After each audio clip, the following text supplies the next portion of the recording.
Hi, my name is Mina. Welcome to Kids Talk Church History, a one-of-a-kind podcast where kids investigate the history of the church.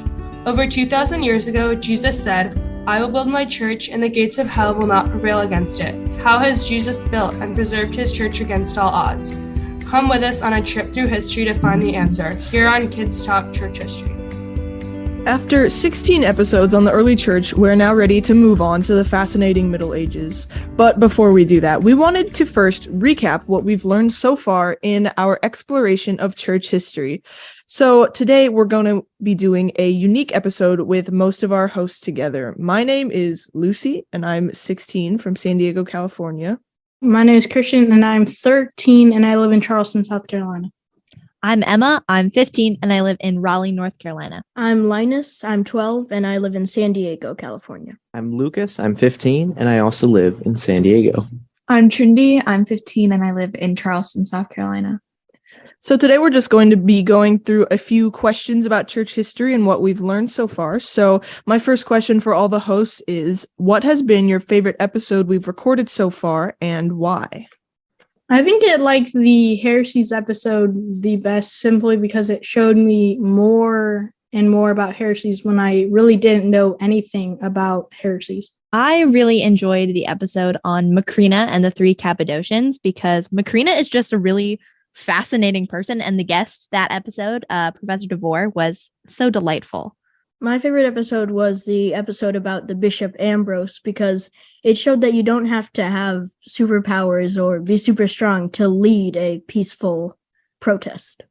My favorite episode was also about Ambrose because it told the story of a bishop who staged a peaceful protest and was able to beat the emperor at the time. Well, my favorite episode was the one about heresies because, as Christian said, many of the heresies that we discussed aren't widely known, and I didn't know a lot about them before. And the guest also that we had on, I believe, was Dr. Justin Holcomb, was very knowledgeable on the subject. And so that was really encouraging to learn about that. As for me, I'm going to have to agree with Emma here. I also really liked the episode that was about Macrina. I personally really enjoyed hearing her story. And as Emma said, the guest, Professor DeVore, was very knowledgeable on the subject. Now, for my second question for you all, which was your favorite of all the church fathers and mothers that we've discussed and why? I think Athanasius definitely, simply because of all of his stories and how he showed people how the heresies are not true. Patrick of Ireland, definitely. His life and ministry are so inspiring, and I have really enjoyed reading his writings and how just biblical and solid his teachings were. Mine is still Ambrose. I just think he's really cool. My favorite was Irenaeus, or still is Irenaeus, because he was one of the earliest church fathers. He had to deal with all the early church problems, and he even was taught under a disciple of the disciple, John. My favorite was Monica, who is Augustine's mother, mainly because she pushed Augustine to pursue and examine his faith more, and she also stayed by his side through whatever Augustine was going through. My favorite church mother or father was Egeria because her story I thought was very interesting and also unconventional. You don't hear much about reporters in biblical times. So what she did, going through different countries, documenting what she saw, I think that was very unusual for not only for women, but for anybody in the church. For our third question, what is some new information that you learned on the show that surprised you? I think it's just how, just hearing all about these church fathers and mothers, how we can see throughout the church, how they're all connected to the same faith as you. I really enjoyed learning about Ephraim and the music of the early church because I had never really learned about the music of the early church and I didn't know a whole lot about it. And especially, I didn't know that there were these anti-Arian jingles that he wrote, which I just thought that was very cool. I was very surprised to learn that a lot of the church fathers were not Christian when they were growing up, like Augustine. I was very surprised to hear that Christians in Jerusalem would hear a sermon almost every day. And especially during Easter time, they would hear multiple sermons every single day. When we learned about the first Christian countries, Armenia and Ethiopia, I never even knew that they were first Christian countries. I always thought that Christianity has just been around in every country throughout the world for all time. I don't know, but that was really eye-opening to learn about. For me, I'd say just how many prominent figures there are in church history. Before this podcast, I pretty much only knew Augustine, Irenaeus, Athanasius, and a few others like that. But just going through these various characters, just even before the Middle Ages, there's just so many of them who have made contributions to the Christian faith. All right, so the next question, what can we learn from studying the early church? For my answer for that question, I think that it's really encouraging to see how throughout the ages, how Christianity has always survived throughout all the ages that it's. And when we seem deserted from God, we are able to remember from history, from church history, how God has always sustained his church. Yeah, so for me, I think it's really important to learn from the early church just how important it is to defend the true teaching of the Bible, to defend orthodoxy. We've learned about countless Christians who sacrificed their lives in the defense of truth all throughout history. And it can be easy for Christians who are not living under that sort of intense persecution to forget that the stuff that we believe really matters and that it's worth standing up for. So yeah, I think that's just important to remember as we're learning about these people. It's just important to defend the truth. I just think that it's amazing to realize and remember how God has always been there for the church throughout all of history. I think something we can really learn is how to deal with heresies nowadays, like Arianism, because even in the early church, there were so many heresies that got involved. I think at one time, Arianism covered half of the Roman Empire, which was supposedly a Christian country.